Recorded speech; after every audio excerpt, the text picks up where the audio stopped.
Okay, so the next step is to get your batter prepared, and as you can see, I'm using all-purpose flour, and I'm putting it into my bowl right there, and I'm gonna pan over to my dried chicken. Now you notice that the wings have been folded, and that seasoning is inside those wings. So now we're gonna coat the outside with just a little bit of seasoned salt, a little bit light on the seasoned salt, and then we're gonna put a little salt into our chicken batter.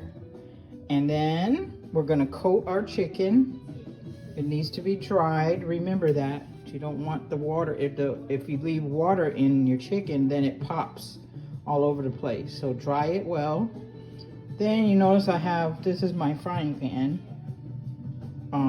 And I think of the flour batter, and then get our heat to a point where we want to put our chicken in. You don't want to put your chicken in the oil too soon when it's not hot enough, because then it just soaks into your chicken. Okay?